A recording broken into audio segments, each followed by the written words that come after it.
Hello বন্ধুরা, আমার আজকে থাম্বনেল বা টাইটেল দেখে তোমরা বেশি বুঝতে পারছো আমি কী নিয়ে তোমাদের সাথে ভিডিও করছি। আমি আজকে ভিডিওর বিষয়বস্তু হলো আমি ডাল থেকে গাছ করেছি।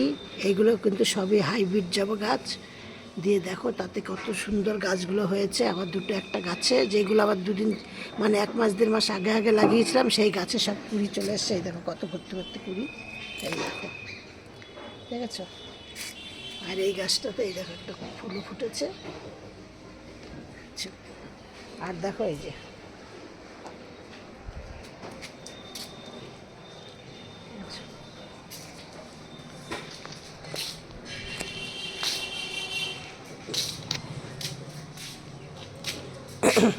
আজকে আমার গাছে সব ধরনের ফুল ফুটেছে, কত প্রচুর পরিমাণে ফুল ফুটেছে। এই দেখো একটা ফুল,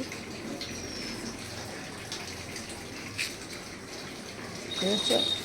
এবার আমি তোমাদেরকে বলছি গাছকে এইভাবে যত্ন করো, বা এইভাবে শুধু 1 চামচ করে দেবে, আর কিচ্ছু না। 1 চামচ করে প্রতি সপ্তাহে প্রত্যেকটা গাছে দেবে। দেখবে তোমাদের গাছে প্রচুর পরিমাণে ফুল আসবে, কুড়ি আসবে, এবং ফুল করি দুটোই পাবে, এবং ফুলের আকারও বড় হবে। সব কিছু গাছ ভর্তি কুড়ি থাকবে। আর আমার কিন্তু এই দেখো এই যে সাদা ফুল গাছটার থেকে এই যে ডালটা আমি লাগিয়েছি, ওটা কুড়ি চলে এসেছে। ওইখানে কতগুলো তোমাদের গাছ দেখালাম, ওই গাছগুলো আমি সব ডাল কেটে করেছি। সব ডাল কেটে করে দেখো সব গাছে কত পরিমাণে কুড়ি এসছে। এবার আমি এই গাছগুলোকে আমি কীভাবে যত্ন করছি সবার প্রথমে গাছের গোড়ায় সবসময় নিম খোল দেবে। নিম খোল একটা যেমন গাছের পোকা মানে মাটির পোকামাকড় নষ্ট করে, মানে গাছের গোড়াতে অনেক ধরনের পোকা হয়, শামুক কেল্লাই হয়, বা তোমাদের ফাঙ্গাস, অনেক কিছু সমস্যা হয়, সেইগুলো যেমন নষ্ট করে। আবার ওইতে কিন্তু গাছের একটা মানে সারেরও উপকার হয়। এবার এই জন্য কী করবে, প্রত্যেক মানে মাসে একবার করে আমি যেটা করি সেটা তোমাদের সাথে শেয়ার করছি। প্রত্যেক মাসে আমি 1 মুঠো করে আমি কিন্তু প্রতিটা গাছে নিমখোল দিই। প্রতিটা গাছে মানে আমার প্রচুর পরিমাণে ফুল গাছ, আমি প্রচুর মানে গাছে আমি দিই 1 মুঠো করে। মানে প্রতি মাসে আমার 1 কিলো করে সরষের 1 কিলো থেকে 1.5 কিলো নিমখোল লাগে। এবার এইটা দিলাম, দিয়ে নিয়ে তার ঠিক 10 দিন বাদে আমি কি করি, আর তোমার ওই ডিমের খোসা গুঁড়ো করি।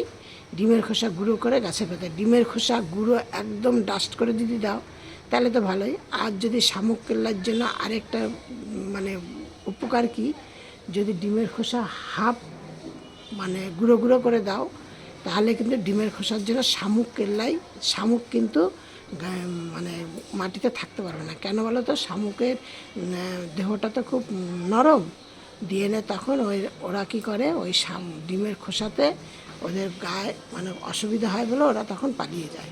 এই শামুক তাড়ানোর জন্য কিন্তু ডিমের খোসা একটা ভালো অবদান আছে। ঠিক ডিমের খোসাটা এটা দেবে। আর কি করবে, দিয়ে ওই চা পাতা দেবে। চা পাতার সাথে এই দুটো জিনিস মিশিয়ে তোমরা গাছের গোড়ায় দাও, দেখবে তোমাদের গাছের কত ভালো উপকার পাবে। চা পাতা নেবে, মানে এই চা পাতাটা নেবে যেই চা পাতাটা আর কি তোমাদের না হয়, ওই মানে কড়া চা পাতা না, দোকান থেকে কিনে চা পাতা আনবা, সেই চা পাতাটা নেবে। তার মধ্যে কিছুটা হলুদ নেবে, আর কিছুটা কলার খোসা ডাস্ট নেবে, নিয়ে একসাথে ভালো করে ওইটাকে মিশাবে।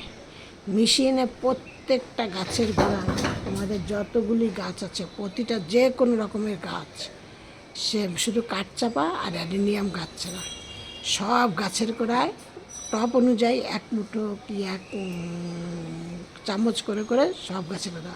মোটামুটি আমি ধরো আমার এই যে ছোটো ছোটো টবগুলি, এই যে গাছগুলো আমি নতুন করেছি আর কি তোমাদের দেখালাম, এই সব গাছে আমি 1 চামচ করে দিই।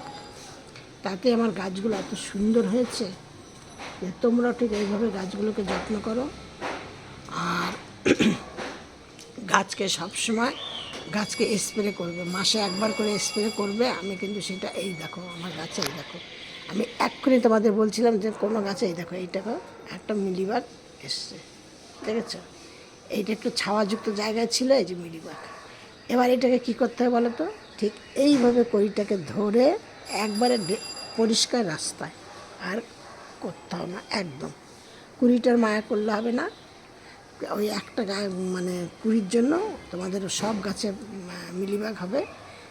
এবার আমি গাছকে কি আমি দিয়ে স্প্রে করি, গাছের মধ্যে তুমি যখন আমি স্প্রে করি তখন আমি নিম পাতাটাকে ভালো করে সেদ্ধ করে জলটাকে নিই, তার মধ্যে কিছুটা হলুদ দিই, ফাঙ্গিসাইড সার্ফ দিই, ফাঙ্গিসাইড সার্ফ দিয়ে সেই জলটাকে দিয়ে ভালো করে প্রত্যেকটা গাছে স্প্রে করি। স্প্রে করার জন্য কী হয়, গাছের ডগায় এই যে মিলিবাগ ফিলিবাগ থাকে না, কিন্তু এটা হয়ে গেছে কোনো কারণে আমার, কিন্তু পাতা সব সতেজ। আর মিলিবাগ তোমরা কী করে বুঝবা, যখনই দেখবা গাছে একটু পিঁপড়ের আনাগোনা হচ্ছে তখনই তোমরা জানবা যে গাছে আমাদের মিলিবাগ ধরেছে। ঠিক আছে, এটা হলো মানে মিলিবাগ আসলেই তোমাদের এই গাছে সবসময় পিঁপড়ে আনাগোনা হবে। পিঁপড়ে আনাগোনাই মানে একদম 100% এই। আর তোমাদের আমি একদম গ্যারান্টি দিয়ে বলতে পারি, তোমরা চা পাতার সাথে ওই হলুদ আর কলার খোসা ডাস্ট তোমরা একসাথে মিশিয়ে গাছের গোড়া এইভাবে দাও, যদি তোমরা গাছ ভর্তি কুড়ি ফুল না পাও তখন হাজার হাজার ফুল ফুটবে, হাজার হাজার। বুঝেছো, মানে একটা দুটো ফুল না, বাচ্চা গাছে তুমি দেখো, আমাদের গাছ, আমার বাচ্চা বাচ্চা গাছে তোমরা দেখো কত কুড়ি রয়েছে। এই যে মানে প্রচুর পরিমাণে ফুল পাবে, কুড়ি পাবে। আর এই জন্য তোমাদের এই কাজগুলো করতে হবে। আমার এই ভিডিওটা তোমরা প্রথম থেকে শেষ পর্যন্ত দেখবে, দেখে একটি লাইক কমেন্ট শেয়ার করবে। আর নতুন বন্ধুদের বলছি, তোমরা আমাকে একটা সাবস্ক্রাইব করে পাশের বেলটা অন করে রেখে দেবে, তাহলে দেখবে আমি প্রতিদিনকার 6:30 থেকে 7টার মধ্যে ভিডিও ছাড়ি, দিয়ে তারপর তোমাদের স্ক্রিনে পৌঁছিয়ে দেবে ভিডিও। আর অল করে রেখে দেবে, অল করে না রাখলে কিন্তু নোটিফিকেশন যাবে না, নোটিফিকেশন যাবে না। দেন এই জন্য অল করে রেখে দেবে। আর একটা করে সাবস্ক্রাইব করো তোমরা, আর কিছু না, তোমরা একটা করে সাবস্ক্রাইব করো, কমেন্টে লিখবে যে আমার এই যে তোমাদের সাথে যেগুলো আমি শেয়ার করছি এইগুলো করাতে কি তোমাদের গাছ ভালো হচ্ছে না খারাপ হচ্ছে এইগুলো, আর আমার এই গাছগুলো তোমাদের কেমন লাগছে, গাছগুলো দেখে তোমাদের কেমন লাগছে, ফুলগুলো কেমন কেমন লাগছে, ফুল দুটো প্রচুর পরিমাণে ফুল ফুটেছে আজকে আমার। ঠিক আছে, দুপাটি ফুলটা দেখো কত বড়। তোমরা ঠিক এইভাবেই গাছকে যত্ন করো, আর কোনো কিচ্ছু না, তোমরা এইগুলো করে দেখো, যদি তোমাদের উপকার না হয় তখন তোমরা আমাকে বলবে। সব ভিডিওর মতো তোমাদের আজকেও বলছি, তোমরা সব ভালো থাকো, সুস্থ থাকো, নেক্সট ভিডিও আবার করবো।